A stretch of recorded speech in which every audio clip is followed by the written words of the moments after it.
Dari 1 sampai 10, kira-kira buat smartwatch ini berapa? 11. 11 aja. Aku suka banget jujur. Dan emang ini warnanya biru ya, karena aku suka biru. Ada tampilan warna lain nggak? Hitam, silver kalau nggak salah. Assalamualaikum warahmatullahi wabarakatuh. Halo teman-teman semuanya. Selamat datang di channel saya Imam Aris. Bersama aku Imam. Dan aku Ahsan. Kali ini aku udah siapin beberapa pertanyaan yang akan saya tanyakan sesuai dengan judul yang ada di video, yaitu mengenai smartwatch. Nah, mungkin langsung saja ya untuk ke pertanyaan pertama ini Mas Hasan. Ya. Jadi, sudah berapa lama ini Mas memakai smartwatch-nya? Sebentar, Mam. Ya. Kamu nggak ngasih tau dulu ini smartwatch apa? Oh iya, bisa dijelasin dulu ini smartwatch apa ini? Oh, jadi ini adalah smartwatch brand Huawei yang seri ke-10. Dan ini belum ramain rilis ya. Nah, untuk sejak kapan aku memakai ini, jadi aku juga belum lama beli, teman-teman. Mungkin sekitar 1,5 bulan yang lalu lah. Dan ini menurutku lumayan bermanfaat. Dan alasannya kenapa sih Mas dari sekian banyak merek Huawei ini yang dipilih? Karena yang pertama pertimbangan ini ya Mas, ekonomis Ekonomis. dan fitur. Jadi menurut saya sendiri dengan budget segitu ya. Jadi buat teman-teman yang mau tahu ini harganya berapa, langsung aku sebutin aja atau nanti kamu tampilin. Langsung disebutin, dan nanti untuk teman-teman yang berminat linknya ada di deskripsi. Nah, jadi waktu itu aku beli dengan harga 447.000 ya teman-teman. Dan mengapa aku memantapkan diri buat pilih Huawei Band 10?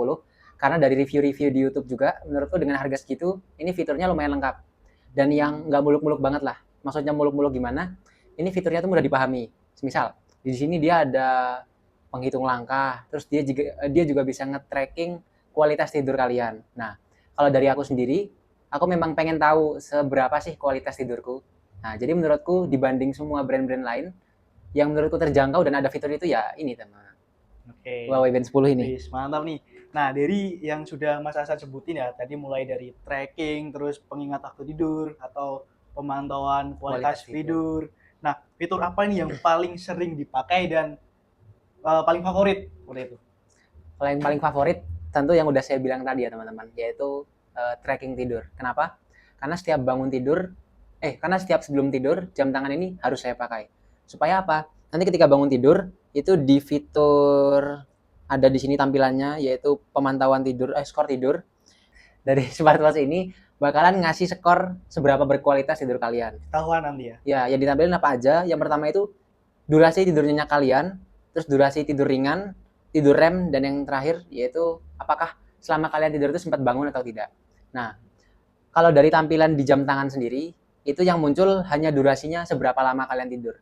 Tapi jika kalian juga mengunduh aplikasi dari Huawei itu, kalian bisa nge-tracking pukul berapa kalian terbangun, pukul berapa kalian mulai tidur nyenyak, pukul berapa kalian mulai terganggu nih tidurnya. Jadi yang tadinya tidur nyenyak tiba-tiba berubah jadi tidur ringan. Nah, itu di aplikasinya itu ada di jam sekian, jam sekian, jam sekian. Jadi untuk memaksimalkan fitur dari Huawei ini, memang harus kita ngunduh aplikasinya juga seperti itu. Seperti itu. Oke, sangat detail sekali teman-teman. Nah, aku mau tanya nih. Tadi kan Mas Hasan sempat melakukan aktivitas kayak badminton kayak gitu kan. Ya. Nah, apakah maksimal Kak fitur yang ada gitu? Terus apakah kepake juga terkait dengan kegiatannya kayak jogging? Contohnya tadi deh badminton. Kalau di sini memang juga ada fitur ini teman-teman untuk olahraga ya. Jadi ada banyak pilihan, entah itu sepak bola, badminton. Kalau di sini tulisannya bulu tangkis, berenang juga ada, menari, lompat tali, lari lari dalam ruangan, lari di luar ruangan, itu ada semua ya teman-teman. Nah, sistemnya itu gimana? Jadi ketika kita udah mengaktifkan fitur itu sebelum kita melakukan olahraga tersebut, itu nanti ketika kita menyudahi olahraga dan di jam tangannya juga kita stop, nah nanti di aplikasinya bakal terekam. Nah itu nanti mengaruhnya di apa? Jadi nanti bakal ada rekapan bulanan lah. Kira-kira aktivitas apa aja sih yang udah kita lakuin bulan ini. Semisal kita jogging kita jogging selama 20 menit di hari apa. Nanti di aplikasinya itu ada rekapan, katakanlah di bulan Mei ini aku jogging sebanyak 7 kali dan itu masing-masing beda-beda durasinya. Nah, nanti dari aplikasinya itu bakal ngasih tahu pertama berapa kalori sih yang dibakar, terus juga berapa rata-rata olahraga harian. Misal itu tadi yang jogging tadi. Terus juga selain dari fitur yang harus diaktifin juga ada fitur yang bakalan otomatis terekam, yaitu apa? Jumlah langkah kita. Nah, itu juga ngaruh kan. Pernah tahu nggak kalau minimal langkah sehari itu ya sekitar yang saya tahu tuh paling 3.000 sampai 5.000 langkah lah. Oh, sedangkan yang di Kalau yang ini di tadi ini tadi kamu dia berapa? kalau aku tadi 9.800 langkah Berarti di atas rata-rata di atas berarti ya. rata-rata, dan itu juga ada ininya teman-teman, di aplikasinya itu ada rekam jejaknya juga, rata-rata langkah harian, dan itu Hmm. ngaruhnya ke apa? Ngaruhnya tuh nanti di fitur kontrol kesehatan. Karena itu apa ya bahasanya ya, jam tangan ini juga secara nggak langsung memotivasi kita buat hidup lebih sehat lah, Oke. seperti itu. Nah, oke Mas, aku boleh lihat jamnya nggak? Boleh, boleh. Nah, ngomong-ngomong, ini kan untuk layarnya juga kecil ya. Layarnya kecil, terus minimalis tentunya, dan untuk tampilan juga oke lah, modern kayak gitu. Nah, tapi aku nggak mau ngomongin ini karena memang bukan ranah kita ya untuk Bahas bahas tentang tampilan. tampilan teknologi yang digunakan dan lain-lain. Nah, tetapi dengan aku melihat sekilas ini kan terlihat nih untuk kayak ukuran layarnya juga kecil. Terus apakah untuk kecerahan layarnya ini bagus atau worth it enggak ketika digunakan untuk di luar ruangan? Seperti tadi contohnya buat jogging kayak gitu kan. Nah, kalau dia jam tangannya ada, beruntungnya ya, itu ada fitur buat mengatur kecerahan Mas Imam. Nih. Oh. Jadi kita semisal kurang cerah, maka bisa kita atur sendiri. Misal terlalu cerah, itu bisa diatur sendiri. Dan ini karena bisa digonta-ganti sendiri ya, ngaruh ke penggunaan daya baterainya juga. Oh gitu. Wis mantap sih, berarti nggak ada kendala dong kalau apa namanya ngomongin soal masalah layar. Ya, kalau secara teknis penggunaan sejauh ini aman-aman aja ya Mas Imam. Karena memang ini smartwatch pertama saya ya teman-teman. Oh, Jadi saya nggak bisa bandingin dengan yang lain. Dan yang saya rasakan sejauh ini, ya ini worth it banget gitu loh. Karena memang saya pribadi pengen meningkatkan kualitas hidup saya. Dan ini saya anggap sebagai investasi kesehatan lah bahasanya. berarti ini bisa dibilang investasi untuk diri kita sendiri Ya, dalam soal kesehatan. betul. Berarti Mas Hasan bilang tadi ini merupakan smartwatch pertamanya, dan itu kalau nggak salah juga rekomendasiku juga kan. Ya, ini kamu yang rekomendasiin malahan. Nah, terus nih Mas, ngomong-ngomong soal sensor atau tracking, notifikasi dan lain-lain, menurutmu seberapa akurat sih yang dimiliki oleh jam ini? Kalau secara data dari webnya, jujur aku nggak baca ya, Mam. Tapi menurutku aja ya, sejauh yang bisa aku tangkap dari penggunaan sensornya itu, menurutku lumayan akurat. Kenapa lumayan akurat? Karena di posisi memang aku habis olahraga, dia memang nunjukinnya BPM, beat per menit dari detak jantungnya emang tinggi. Dan itu kan memang seharusnya tinggi ya, karena habis olahraga kan detak jantungnya kan pasti kencang. Ini tadi aja habis selesai olahraga, dia di angka 100-an lebih. Itu kan yang artinya, ya memang masuk akal gitu lah. Dan menurutku itu udah lumayan akurat lah ya. Karena kamu kan yang merasakan ya, mungkin aku semalam tidur nyenyak kok di sini ditulisnya nggak nyenyak kayak gitu. Yeah. Oh semalam aku tidur nggak nyenyak kok di sini tidurnya nyenyak kan gitu ya. Misalkan itu dari perspektif atau pandangan diri kamu sendiri atau menurut kamu sendiri lah. Nah terus aku mau tanya nih, tadi kan waktu tidur pun juga harus dipakai kan, maksudnya buat mengetahui kualitas tidur dan lain-lain. Nah itu seberapa nyaman sih kalau jam ini dipakai 24 jam non-stop? Kalau dipakai 24 jam non-stop, jujur aku nggak pernah sampai 24 jam non-stop ya. Karena memang kadang ya kita risih juga lah pakai jam terus kan. Semisal mau wudhu atau mau sholat gitu, mungkin beberapa kali aku lepas. Dan yang paling wajib aku pakai itu ya sebelum tidur. Dan misal berangkat ke kampus atau aktivitas-aktivitas lain ya tahu usahain tak pakai. Pas dicas juga tak copot, soalnya nggak bisa ya dicas sambil dipakai itu ya teman-teman. Masih belum secanggih itulah bahasanya. Terus apakah nyaman? Sebenarnya tergantung preferensi masing-masing ya, nyaman atau enggaknya. Karena cuman ada orang-orang yang kadang risih ya baru pakai sebentar udah copot. Nah, itu juga kadang ngaruh dari ininya ya teman-teman. Apa karetnya, bandnya, strapnya ya. Nah, strapnya ini juga bisa kalian ganti. Gantinya juga nggak susah. Pasti kan bosen kalau misal nggak nyaman kalau yang modelannya karet begini, itu ada yang modelannya kain, ada yang modelannya rantai juga bahkan. Itu bisa kalian ganti-ganti sendiri ya. Copotnya gimana tuh? Copotnya gampang mas. Nih tinggal kita klik nanti tarik, udah kecopot gini ya teman-teman. Oke nih. Jadi jangan dipaksain narik malah rusak, tapi ini tinggal pencet aja tombolnya. Tombolnya ya. Iya benar. Jadi jangan dipaksa teman-teman, kalau emang ada caranya. Aku kemarin awal-awal langsung tak tarik soalnya. Setelah aku cari-cari di YouTube, oh ternyata bisa dipencet gini terus dicabut. Nah, ini beda soalnya kalau milik Apple. Itu Apple Watch ya, itu dia ditariknya itu ke depan atau ke belakang. Kalau ini kan ke atas ya? Iya, di atas. Nih. Ke samping kalau. Nah, ini bisa kalian ganti nih. Misal kalian lebih nyaman yang kain atau bosan modelnya yang karet itu bisa kalung juga bisa kan karena kecil. Bisa mam. Oke, tapi nanti ini ya fiturnya nggak berfungsi lagi kan. Iya malah. Oke nih Hasan, jadi penjelasannya juga sudah cukup kompleks sebenarnya. Kalau videonya udah aku akhiri sampai di sini kayaknya juga udah banyak nih kesimpulan yang udah disampaikan. Tapi aku masih ada beberapa pertanyaan ini sebenarnya Mas, mengenai Boleh, daya boleh. tahan baterai kayak gitu. Nah terus udah menemukan kendala atau belum setelah memakai ini kayak misalkan lemot dan lain-lain seperti itu. Ini bisa dijawab Mas Hasan. Kalau daya baterai, jujur akhir-akhir ini aku ngerasa ini lumayan boros ya. Kenapa?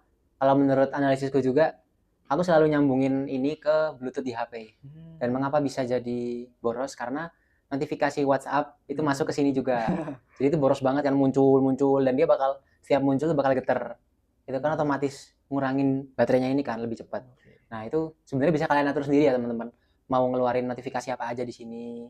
Apakah nanti ketika notifikasinya keluar tuh apakah jamnya mau dibuat getar atau mau dibuat hening aja, itu terserah kalian masing-masing ya. Nah, karena kalau getar itu kalau nggak salah nguras baterai juga Iya, kan kalau nguras getar. baterai kan, dia kan menggetarkan Ini body vibratornya itu kalau nggak salah. vibratornya lah bahasanya. Itu jelas boros ya. Tapi walaupun itu paling aku ngecas 3 hari sekali lah. Dari sebelumnya berapa hari sekali, terus menjadi saat ini berapa hari sekali? Kalau Awal-awal berapa? sebelum awal-awal tuh ketika belum nyambung ke WhatsApp tuh ya masih 5 hari sekali lah. Itu masih aman banget, nggak yang khawatir sampai nol lah. Cuman begitu nyambung ke notifikasi WhatsApp, nyambung ke HP lah, mulai 24 jam terus nyambung ke Bluetooth itu mulai boros. Dan HP-nya juga tambah boros. Iya, otomatis ya teman-teman. Itulah, Tergantung ada masing-masing. kelebihan, ada kekurangan. Terus tadi Mas, setelah pakai, itu ada kayak kendala lemot atau apa saat ini? Setelah pemakaian berapa ya? Kurang lebih 1,5 bulan ya? 1,5 bulan. Kalau kendala ini pernah aku apa ya bahasanya ya? Pernah kena air, pernah kehujanan.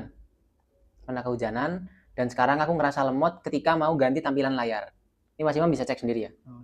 Ini tak pencet gini, tak geser. Oh Nah, iya ya, ada nah, freeze-nya nah ya. ada freeze-nya kayak gitu. Oh iya.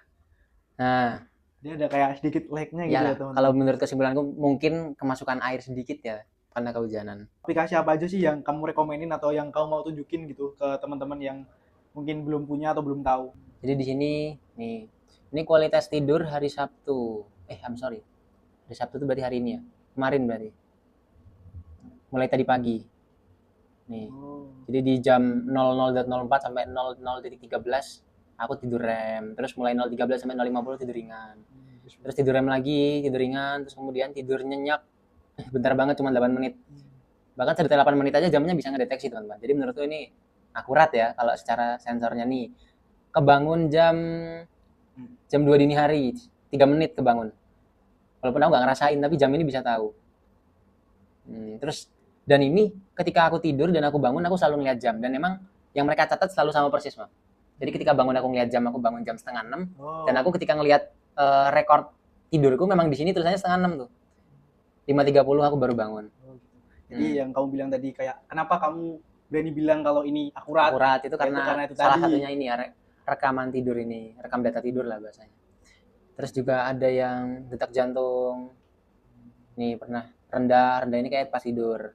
Tapi kalau menurutku pribadi sendiri paling bagus ya waktu tidur itu tadi ya. Iya. Karena itu kan kadang kita ngerasa kalau tidur kita itu cukup padahal sebenarnya itu kurang gitu. Kadang ngerasa karena bakal kelihatan bedanya ya teman-teman antara kalian tidur jam 9 sampai dan bangun jam 3 sama jam 12 bangun jam 6. Walaupun durasinya 6 jam, tapi kualitasnya jelas beda. Terus ini juga kalau mau tidur dan mau ngidupin HP juga ada fitur apa ya? Ini bisa sambil nyetel musik lah, nyetel musik buat penenang tidur. Terus juga di sini ada fitur-fitur lain kayak suasana hati.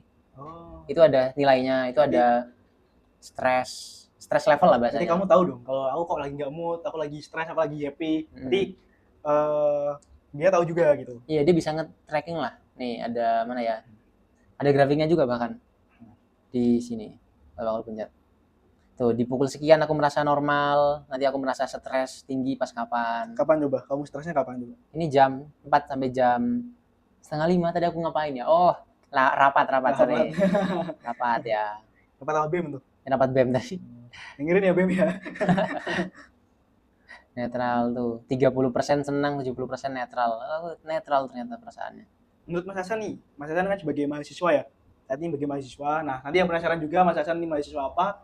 Tanya sendiri di kolom komentar. Nanti saya akan buatkan video terpisah dan aku akan menjelaskan secara mengkerucut tentang jurusan yang diambil. Nah, dan nanti juga akan ada sesi podcast juga nanti. Pokoknya tanyain aja kalau teman-teman penasaran ya. Nah, lalu menurut Mas Hasan nih, jam tangan ini atau smartwatch ini tuh cocok dipakai siapa aja sih? Kalau menurutku sendiri, saranku ya, buat kalian yang mau mulai hidup sehat itu satu.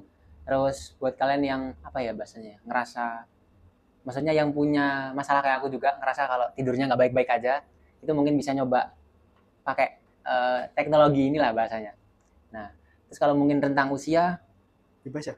bebas sih sebenarnya. Cuman kalau mau bener-bener maksimal, soalnya kan eh, kita bener-bener tahu semua manfaat dari jam tangan kan di rentang usia tertentu kan palingnya. Iya. Ya menurutku paling mulai dari anak-anak SMA sampai orang tua itu udah bagus lah, buat cocok lah buat pakai jam tangan ini. Ininya semua aja bisa pakai, yang tapi bisa manfaatkan fitur-fiturnya ya. Jadi Hmm, nggak hanya sekedar pakai. Kalau soalnya kita bisa manfaatkan, sebenarnya banyak kan kayak kelebihan, kayak keunggulan-keunggulan fitur yang bener-bener. ditawarkan kayak gitu.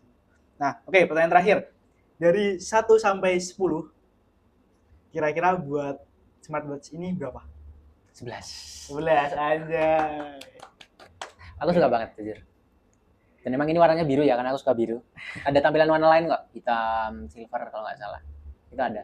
Nanti bisa dicek aja ya di deskripsi. Ya, bagi teman-teman yang pingin gitu, cek di deskripsi aja ya. Boleh teman-teman. banget. Nah, oke, mungkin ada closing statement dari Mas Hasan atau ada tambahan? Kalau kalian ngerasa punya uang gitulah bahasanya lah, dan mulai tertarik untuk berinvestasi di kesehatan, salah satunya ini bisa lewat jam tangan kayak gini, smartwatch inilah. Masih banyak kan sebenarnya yang lain kan, cuman yang mungkin aku bisa unggulin dari itu adalah worth it-nya. Antara fitur dengan harga itu menurutku sangat-sangat Balance. cukup lah dengan harga segitu dan fitur seperti ini. Oke, terima kasih Mas Hasan atas waktunya ya yang Ya, sudah sama-sama. memberikan pencerahan terkait jam ini yang bakal saya dibeli atau tidak di tahun 2025 tentunya. Sedangkan banyak kan kompetitor-kompetitor atau merek-merek lain yang ada di pasaran seperti itu. Nah, oke teman-teman, terima kasih atas atensinya dan waktunya sudah menonton video dari awal sampai akhir. Mohon maaf apabila ada kesalahan dalam pengucapan dan tutur kata kami. Wassalamualaikum warahmatullahi wabarakatuh.